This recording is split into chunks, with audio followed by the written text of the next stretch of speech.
درود خدمت شما دوستای عزیز، حالتون چطوره؟ امیدوارم هر جا که هستید سعی و سالم باشید.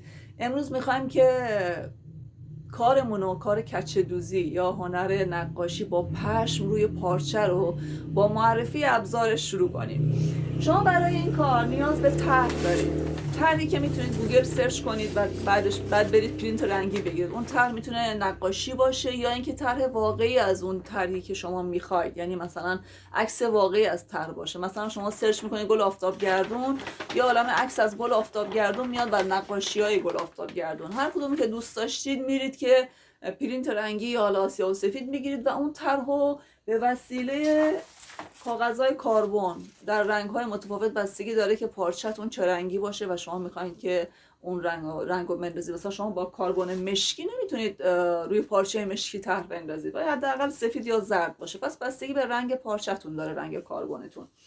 به کربن نیاز دارید، شما به کارگاه نیاز دارید، ضروری نیست ولی کارتون رو راحت تر میکنه.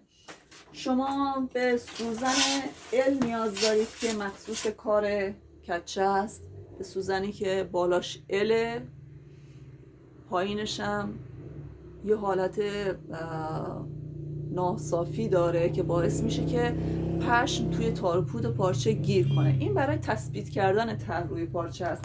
ولی این 7 سوزنه که میبینید که یه حفاظی روش داره، خب این 7 سوزنه برای وقتیه که شما میخواید اون طرح رو پارچه تثبیتش کنید.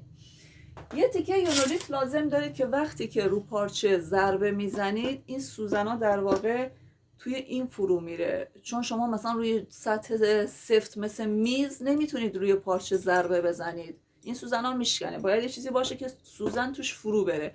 در نتیجه این ابتدای کار زیر پارچه میذارید و وقتی که طرحتون رو انداختید شما نیاز به بروس کچه دوزی دارید که قیمتش هم یه ذره گرونه، بنابراین من پیشنهاد نمی کنم اول کار برید بروس کچه دوزی بخرید. شما از همین بروسایی که برای شستن موکت استفاده میشه استفاده کنید. ببینید از این کار لذت میبرید، این هنر رو دوست دارید، نرید کلی پول ابزار بدید و در نهایت بگید نه اصلا چیز جالبی نبود، خوشم نیومد.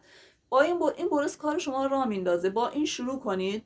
بعدش اگه خوشتون اومد و دوست داشتید این هنر رو ادامه بدید یا ازش درآمدزایی داشته باشید، برید کلا ابزار حرفه‌ایشو بخرید.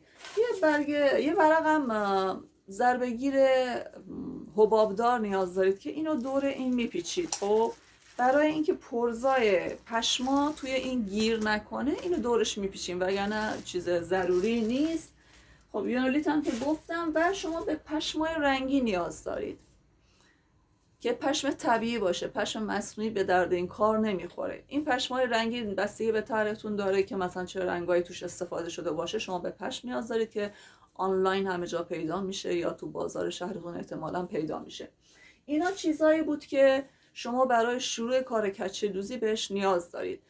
امیدوارم که در کنار هم بتونیم که آموزش‌های خوب ببینیم، طرح‌های قشنگ درست کنیم برای لباسامون. کچه دوزی رو شما میتونید روی لباس، پالتو، کت، دامن، شال استفاده کنید، روی کیف، کفش، روی هر چیزی میتونید. البته اگه کفشی که میخواین که اون پارچه‌ای که روش طرح انداختین رو بدین کفاش براتون زیره و این داستانا بزنه و اون کفش رو داشته باشید. و یا نه اینا موارد استفادهش هست که رو لباس ها میتونید پیاده کنید. هم داره که گلای برجسته است. حالا در طی دوره من تک تک اینا رو بهتون یاد میدم. امیدوارم که در کنار هم از این کار لذت ببریم و لحظات خوبی رو با هم داشته باشیم. شب و روز خوبی داشته باشید.